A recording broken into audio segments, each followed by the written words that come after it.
Question दिया हुआ है आपको, कोई एक ट्रायंगल है, जैसे कि मान लो आप ABC कोई ट्रायंगल है। इस ट्रायंगल में कंडीशन ये है जो A upon cos A is equal to B upon cos B equal to C upon cos C दिया हुआ है और आपसे इस ट्रायंगल का आपका एरिया निकालना है, जबकि इसमें से जो एक साइड है A वो आपका 6 सेंटीमीटर है। ये साइड A का मतलब ये है जो ये जो आपका वर्टेक्स है ना A, इसके अपोजिट वाला जो साइड होता है उसको हम स्मॉल a से मार्क करते हैं। ये जो आपका वर्टेक्स B है ना, इसके अपोजिट वाले साइड को हम B से मार्क करते हैं और ट्रायंगल में जो आपका वर्टेक्स C होता है उसके ठीक अपोजिट वाला जो साइड होगा उसको हम C से मार्क करते हैं। तो इसमें से आपका इसकी साइड जो है आपका 6 सेंटीमीटर दिया हुआ है। तो इस ट्रायंगल का एरिया क्या होगा? इस क्वेश्चन को हम दो तरह से सॉल्व कर सकते हैं। मैं आपको दोनों मेथड बताऊंगा। तो सबसे पहले उन दो मेथड में जो फार्मूला यूज होगा उसको हम जान लेते हैं। किसी भी ट्रायंगल में उसके साइड और एंगल से जुड़े हुए दो ट्रिग्नोमेट्रिक जो है आपका रूल है, एक आपका साइन ई के लिए है, एक आपका कोसाइन ई एंगल के लिए है। मतलब साइन से रिलेटेड एक फार्मूला है, एक आपको कोसाइन से रिलेटेड मतलब कॉस से रिलेटेड एक फार्मूला है। पहले उसको हम देखते हैं। तो साइन का कंडीशन ये है, ये रूल ये बोलता है कि अगर आपको ये कोई भी ट्रायंगल उसका साइड दिया हुआ है तो साइन एंगल और उसके साइड का जो रेशियो होता है वो इस तरह से होता है, a upon sine A is equal to b upon sine B is equal to c upon sine C. दूसरा आपका कॉस से रिलेटेड है। अगर मैं यहाँ पे ना कॉस ए लिखूँ, मतलब कॉस एंगल ए के लिए लिखूँ, तो डैट इज इक्वल टू, जैसे इस एंगल के लिए लिख रहा हूँ मैं, तो इस एंगल के सामने वाले साइड को छोड़ करके बाकी दो साइड जो होगा उसका स्क्वायर करके जोड़ लेना है, यानी कि B square plus C square. जो सामने वाला साइड है मतलब ए के सामने वाला साइड होगा आपका ए, इसे आपको घटा लेना है अपॉन में 2 इंटू बी सी, यानी कि ट्वाइस ऑफ जो आपके दो अदर साइड हैं सामने वाले को छोड़ करके उसका प्रोडक्ट।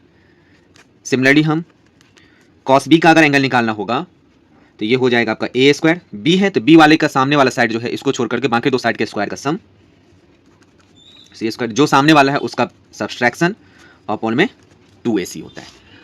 और ऐसे ही कॉस सी अगर एंगल निकालना होगा तो that means A square plus B square में से सी स्क्वायर को घटा लेना है अपॉन में 2 ए एंड बी। तो एक मेथड से हम इससे सिंप्लीफाई कर सकते हैं इस क्वेश्चन के रिजल्ट को निकालने के लिए, और दूसरा आपका मेथड जो होगा वो कॉस वाले से होगा। तो सबसे पहले हम कॉस का यूज करके ये जो आपका कंडीशंस दिया हुआ है इसको सिंप्लीफाई करते हैं, देन इस ट्रायंगल का एरिया निकालेंगे। देखो ट्रायंगल में जो आपको कंडीशंस गिवन है वो है आपका a अपॉन कॉस ए, जो आपका ये कंडीशन गिवन है इसको पहले मैं स्टेट कर लेता हूँ, that is equal to b upon cos B is equal to c upon cos C. अब देखो अभी जस्ट मैंने लिखा है a के लिए जो फार्मूला है, b के लिए जो फार्मूला है, c के लिए जो फार्मूला है आपका कॉस में, उसको आप सबसे पहले रीस्टेट करो। तो इससे क्या हो जाएगा, a अपॉन इस कॉस a को लिख सकते हैं हम B square plus C square minus A square upon में 2bc that is equal to b upon, इसको लिख सकते हैं हम A square plus C square minus B square upon में 2ac। इसको हम लिख सकते हैं c upon A square plus B square minus C square upon में 2ab।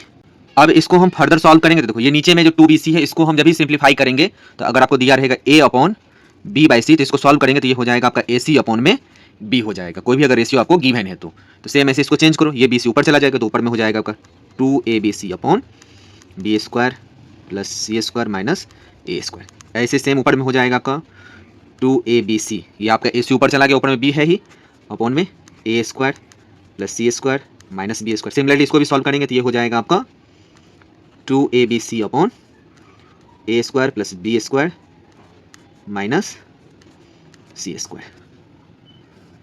अब तीनों के ऊपर में सेम आपका न्यूमरेटर है तो ये हो जाएगा आपका 1 upon B square C square minus A square that is equal to 1 upon A square C square minus B square that is equal to 1 upon A square plus B square minus C square. अब देखो इसको मैं उल्टा कर लूँगा, अगर आपका 1 upon A is equal to 1 upon B है तो that means A is equal to B होता है। तो सेम यहाँ पे ये करेंगे हम, तो ये हो जाएगा B square C square minus A square is equal to A square plus C square minus B square that is equal to A square plus B square minus C square. अब इसको मैं फर्दर सॉल्व करूं तब देखो, अगर मैं इस सभी में से A square minus B square minus C square को अगर मैं सारे से सब्सट्रैक्ट करूं तो क्या हो जाएगा, ये बचेगा आपका, देखो मैं क्या बोल रहा हूं आपको, अगर मैं B square C square minus A square से A square minus B square और सी स्क्वायर को घटाऊं तो देखो ये बी स्क्वायर से बी स्क्वायर कटेगा, सी स्क्वायर से सी स्क्वायर कटेगा और ए स्क्वायर आपका बच जाएगा। तो इस वाले में आपका A square minus B square minus C square को अगर मैं घटाता हूँ तो ये बचेगा आपका 2a स्क्वायर।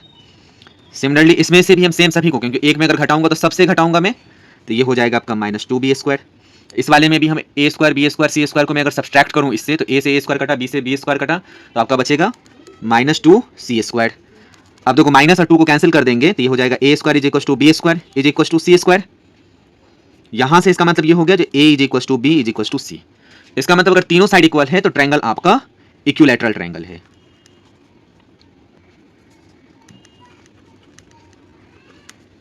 ठीक है, इसमें आपको गिवन क्या है, इसका ए जो है गिवन है 6 है, इसका मतलब that is equal to B that is equal to सी।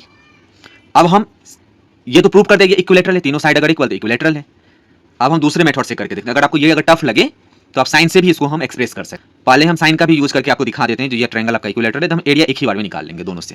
देखिए आपको कंडीशन क्या दिया हुआ है, A upon cos A is equal to B upon cos B is equal to C upon cos सी।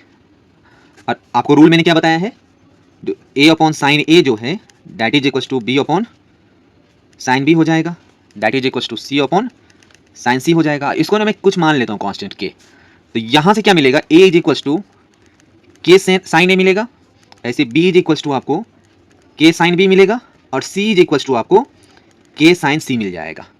ये तो क्लियर है। अब ए बी सी का वैल्यू हम इसमें पुट कर देते हैं, तो यहाँ से क्या हो जाएगा, ए को हम लिख सकते हैं के साइन ए, तो ये हो जाएगा आपका K sine A upon cos A that is equal to K sine B upon cos B is equal to K sine C upon cos सी।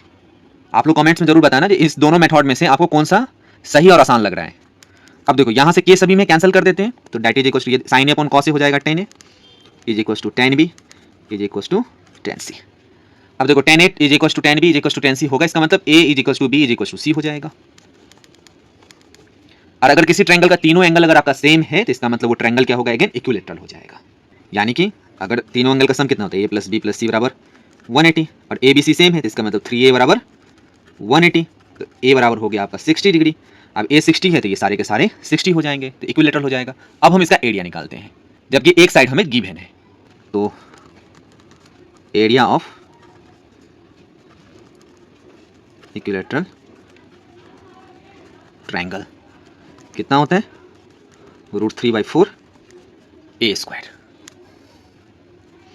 तो हो जाएगा √3/4, और a आपको गिवन था 6, a गिवन है आपका 6 इंटू 6 हो जाएगा। ये 3 इस 2 से इसको काटेंगे तो 3, तो दैट इज 9√3 सेंटीमीटर स्क्वायर। तो इसका मतलब आपका ऑप्शन ए जो है वो राइट आंसर। अगर ये वीडियो आपको पसंद आई है तो इस वीडियो को लाइक करें, दूसरे स्टूडेंट के साथ में इसे शेयर जरूर करें, और चैनल को सब्सक्राइब जरूर से करें। तो थैंक यू।